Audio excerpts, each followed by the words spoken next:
Hi friends, welcome to my channel. ఇక ఈరోజు వీడియోలో కుండ చికెన్ ఎలా తయారు చేసుకోవాలో మనం ఈరోజు ఈ వీడియోలో చూద్దాం. ముందుగా నేను ఒక పావు కేజీ చికెన్ తీసుకున్నాను. ఇప్పుడు స్టవ్ ఆన్ చేసి ఒక గిన్నె పెట్టుకొని ఇందులో ఇలా పొడుగ్గా కట్ చేసి పెట్టుకున్న ఒక 7-8 పచ్చిమిర్చి వేసి వేయించుకోవాలి. ఇలా వేయించుకున్న 2 నిమిషాల తర్వాత ఇప్పుడు ఇందులో ఒక 2 మీడియం సైజు ఇలా కట్ చేసి పెట్టుకున్న ఉల్లిపాయలు వేసి వేయించుకోవాలి.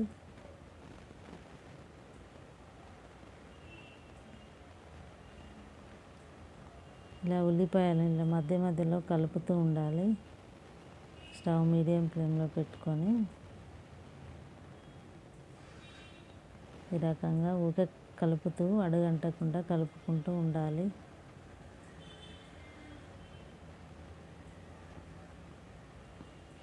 ఉల్లిపాయలు ఈ రకంగా బ్రౌన్ కలర్ వచ్చే వరకు వేయించుకోవాలి. ఇలా వేయించుకున్న తర్వాత ఇప్పుడు ఇందులో మనం చికెన్ వేసుకోవాలి. చికెన్ వేసుకొని ఒకసారి కలుపుకోవాలి.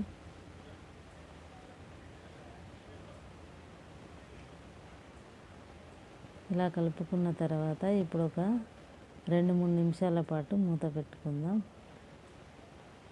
ఒక 2-3 నిమిషాల తర్వాత ఇందులో 1 టీ స్పూన్ వరకు పసుపు వేసుకోవాలి.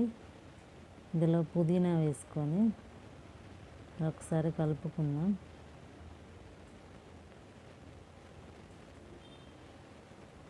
ఇలా కలుపుకున్న తర్వాత ఇప్పుడు ఇందులో ఇలా కట్ చేసి పెట్టుకున్న కొత్తిమీరను కూడా వేసుకోవాలి.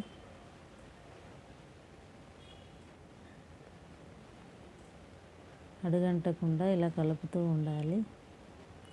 ఇప్పుడు మూత పెట్టుకొని ఒక 5 నిమిషాల పాటు ఉడికించుకోవాలి. ఇప్పుడు ఒక 5 నిమిషాల తర్వాత కొంచెం సాఫ్ట్ అయిన తర్వాత ఇప్పుడు ఇందులో రుచికి సరిపోయేంత ఉప్పును వేసుకొని ఇలా ఒకసారి కలుపుకున్న తర్వాత మరొక 5 నిమిషాల పాటు మూత పెట్టుకుందాం. ఇప్పుడు 5 నిమిషాల తర్వాత స్టవ్ ఆఫ్ చేసుకొని ఇప్పుడు ఒక ప్లేట్లోకి తీసుకుందాం. ఇలా మనం ఇంట్లోనే ఈజీగా కుండ చికెన్ తయారు చేసుకోవచ్చు. ఇక ఈ వీడియో మీకు నచ్చితే లైక్ చేయండి. ఈ వీడియోను మీ ఫ్రెండ్స్కి, రిలేటివ్కి షేర్ చేయండి. మరిన్ని వీడియోల కోసం నా ఛానల్ సబ్స్క్రైబ్ చేసుకోండి. Thank you for watching.